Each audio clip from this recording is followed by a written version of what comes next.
نحمده ونصلي على رسوله الكريم اما بعد فاعوذ بالله من الشيطان الرجيم بسم الله الرحمن الرحيم وقاتلوهم حتى لا تكون فتنة ويكون الدين لله فإن انتهوا فلا عدوان إلا على الظالمين صدق الله العلي العظيم۔ سامعین اکرام، اللہ تبارک و تعالیٰ نے فرمایا اور لڑو ان سے یہاں تک کہ فتنہ نہ رہے، وَيَكُونَ الدِّينُ لِلَّهِ، اور دین اللہ کے واسطے ہو جائے، یعنی اللہ کے سوا کسی کی بھی پوجا روئے زمین پر نہ ہو، صرف اللہ ہی کی عبادت ہو جب تک لڑو۔ فَإِنْ انْتَهَوْا، فَتَ اگر وہ باز آ جائیں، فَلَا عُدْوَانَ، تو کوئی زیادتی نہیں ہے، إِلَّا عَلَى الظَّالِمِينَ، مگر ظلم کرنے والوں پر۔ پچھلی آیت میں حرم شریف میں جنگ کی ابتدا کا ذکر تھا، اب اس کی انتہا کا تذکرہ ہے۔ جنگ و جہاد کے تین حالات ہوتے ہیں، ابتدا، دوران جنگ کے حالات اور انتہا۔ ان میں سے کسی حال میں ذرا سی غلطی قوم کو تباہ کر دیتی ہے، اس لیے اللہ رب العزت نے مسلمانوں کو جنگ کے پہلے دو حالات کی تعلیم دے کر اب جنگ ختم کرنے کی تعلیم دی ہے۔ پچھلی آیت میں فرمایا گیا تھا کہ اگر کفار حرم کے اندر جنگ کریں تو تم بھی انہیں قتل کرو۔ اب فرمایا جا رہا ہے کہ فقط قتل ہی مقصود نہیں ہے، بلکہ اگر وہ جنگ چھیڑ کر بعد میں ایمان لے آئیں تو تم بھی ان سے جنگ کو ختم کر دو۔ پچھلی آیت میں فرمایا گیا تھا کہ اگر منکرین اسلام باز رہیں تو اللہ غفور الرحیم ہے۔ یہ نہیں معلوم ہوا تھا کہ کس چیز سے باز رہیں، اب اس کی شرح فرمائی جا رہی ہے کہ فتنہ و فساد سے اگر وہ باز رہیں تو اللہ تبارک و تعالی بڑا مغفرت فرمانے والا، بہت ہی رحیم ہے، بہت ہی مہربان ہے، وہ ان کی کوتاہیوں کو معاف کر دے گا۔ جنگ 5 قسم کی ہوتی ہے، 2 مدعیان اسلام سے سیاسی جنگیں اور 3 منکرین اسلام سے مذہبی لڑائیاں۔ باغیوں خارجیوں سے جنگ پہلی قسم کی جنگیں ہیں۔ کفار عرب سے جنگ، کفار عرب سے جنگ، عجم سے جنگ، مرتدین سے جنگ۔ یہاں پر کفار سے پہلی 2 قسم کی جنگوں کا ذکر ہے اس آیت میں، یعنی کفار عرب سے جنگ یا کفار عجم سے جنگ، اور فَإِنْ انْتَهَوْا کے اندر باغیوں خارجیوں سے جنگ کی طرف اشارہ ہے، اور ڈاکوؤں چوروں زانیوں کی سزا کی طرف بھی اشارہ ہے، یعنی اے مسلمانوں تم کفار عرب سے یہاں تک جنگ کرو کہ اس زمین پاک میں شرک، کفر، بے دینی بالکل باقی نہ رہے، اور اس خطے میں خالص اللہ کا دین یعنی اسلام ہی رہ جائے، کیونکہ یہاں منکرین اسلام سے جزیہ یا صلح کرنا جائز نہیں ہے۔ اس زمین کا کفر سے پاک ہونا ہی ضروری ہے، کیونکہ یہ جگہ عبادت الہی کے لیے خاص ہے۔ پس اگر یہ بے دینی اور کفر سے باز آ جائیں تو ان پر کوئی دست درازی نہ کرو، ہاں مجرمین کو سزا ضرور دو، زانی، قاتل، مرتد ضرور سزا کے مستحق ہیں۔ دوسری تفسیر اس آیت کی یہ ہے کہ اللہ تبارک و تعالیٰ نے مسلمانوں سے فرمایا کہ منکرین اسلام سے جنگ اس نیت سے کرو کہ زمین میں فتنہ اور فساد نہ رہے، کیونکہ زمین پر فتنہ و فساد بہت بری چیز ہے۔ جہاں جس خطے میں فتنہ و فساد ہوتا ہے وہاں کی ترقی رک جاتی ہے، وہاں کے حکام پریشان ہوتے ہیں، وہاں کا پرشاسن اور وہاں کی انتظامیہ بہت پریشانی میں مبتلا ہو جاتی ہیں۔ اس لیے فتنہ و فساد بہت خطرناک چیز ہے، اور دین الہی کا غلبہ یعنی اسلام کو غلبہ حاصل ہو جائے، یا تو اس طرح کہ منکرین اسلام ایمان لے آئیں یا جزیہ قبول کر لیں۔ پس اگر یہ جنگجو لوگ اسلام لا کر یہ جزیہ قبول کر کے جنگ سے باز آ جائیں تو ان پر کوئی زیادتی نہ کرو، کیونکہ جب وہ امن کے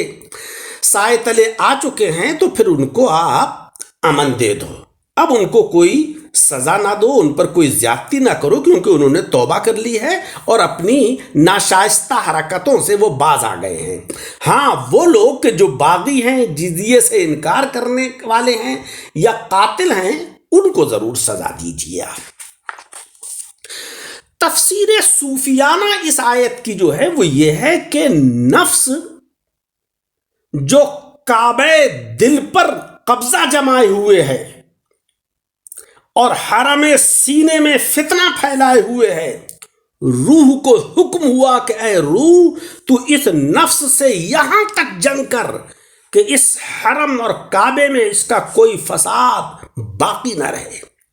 کہ نہ برے خیالات پیدا ہوں اور نہ عبادات میں بے لطفی پیدا ہو، سب کی توجہ اللہ جل شانہ و عم نوالہ کی طرف ہی کو ہو جائے اور وہاں رحمانی سلطنت قائم ہو جائے، شیطان اور طغیان کا یہاں سے دخل جاتا رہے، کیونکہ شیطان انسان کا کھلا ہوا دشمن ہے اور نفس امارہ جو انسان کے وجود کے اندر ہے وہ اس کا بڑا دشمن ہے۔ اگر نفس ان حرکتوں سے باز آ جائے تو اے روح تو بھی اس پر زیادتی نہ کر، اور اگر پھر کبھی یہ حدود شریعت کو توڑنا چاہے تو تو اس ظالم کو سخت سزا دے کہ اس سے باز رکھ کر یا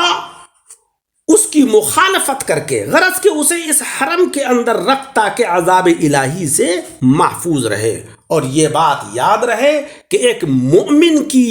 کامیاب زندگی یہ ہے کہ وہ اپنی ذات کو اللہ کے عذاب سے محفوظ رکھ دے، جنت کی نعمتوں میں داخل ہو جائے، جہنم کے عذاب سے وہ بچ جائے، یہی مومن کامل ہے۔ اور اسی کو قرآن عظیم کے اندر متعدد مقامات پر بتایا گیا ہے کہ کامیاب ہو گئے ایسے لوگ۔ کامیابی کا مطلب یہی ہے کہ جہنم کے عذاب سے بچ گئے اور جنت کی نعمتوں میں داخل کر دیے گئے۔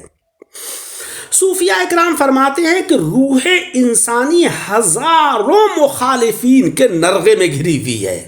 نفس امارہ، شیطان، برے یار دوست، دنیاوی کاروبار، یہ وہ لشکر ہیں کہ جو انسان کی روح اور دل کو رب سے غافل کرتے ہیں۔ اسی لیے اللہ تبارک و تعالیٰ نے 5 وقت کی نمازیں فرض کی کہ نفس کہہ رہا ہے کہ اے انسان بستر کتنا آرام دہ ہے، موسم کتنا پر لطف ہے، لہذا تو آرام کی نیند سو، اور نفس مطمئنہ تقاضا کر رہا ہے کہ انسان اٹھ اور اللہ کے گھر کی طرف تو جا، اللہ کے فریضے کو تو ادا کر، اس کی عبادت و ریاضت کر، اسی میں تیری فلاح اور اسی میں تیری کامیابی ہے۔ یہ امتحان کی گھڑی ہے۔ ایک نفس جو نفس امارہ ہے وہ روک رہا ہے، نفس مطمئنہ عبادت کی طرف کو بھیج رہا ہے۔ اب انسان کو فیصلہ کرنا ہے، کامیابی کا راستہ چنتا ہے یا ناکامی کا۔ کاروبار میں مصروف ہے، دکانوں میں بھیڑ لگی ہوئی ہے، اگر ملازم ہے تو اپنی ڈیوٹی سے آیا ہے، تھکا ہارا ہے، عصر کی اذان ہو رہی ہے، مغرب کی ہو رہی ہے، عشاء کی ہو رہی ہے، اور وہ ان اذانوں کو سن رہا ہے۔ نفس مطمئنہ اس سے تقاضے پر تقاضا کر رہا ہے کہ جا اور اللہ کا شکرانہ ادا کر لے، نفس امارہ روک رہا ہے۔ امتحان کی گھڑی ہے کہ کس کی مخالفت کرے وہ۔ اگر وہ نفس امارہ کی مخالفت کرتا ہے اور نفس مطمئنہ کے تقاضوں کو پورا کرتا ہے اور اللہ کی عبادت و ریاضت کرتا ہے تو یہی اس کی فلاح و بہبودگی، یہی حقیقی ترقی ہے اور اسی میں نجات ہے۔ تو روح کو چاہیے کہ شریعت مطہرہ کے ہتھیار، طریقت کی ڈھال، شیخ وقت کی مدد، قرآن عظیم کے ذریعے نفس پر جہاد اکبر کرے۔ نفس کو مغلوب کرنے والا بڑا ہتھیار اس کی مخالفت ہے۔ اگر نفس امارہ 2 رکعت نماز سے روکے تو 2 کی جگہ 6 نفل پڑھو، اور کہو کہ اگر آئندہ تو روکے گا تو 12 پڑھوں گا۔ اگر نفس امارہ 2 پیسے خیرات کرنے سے روکے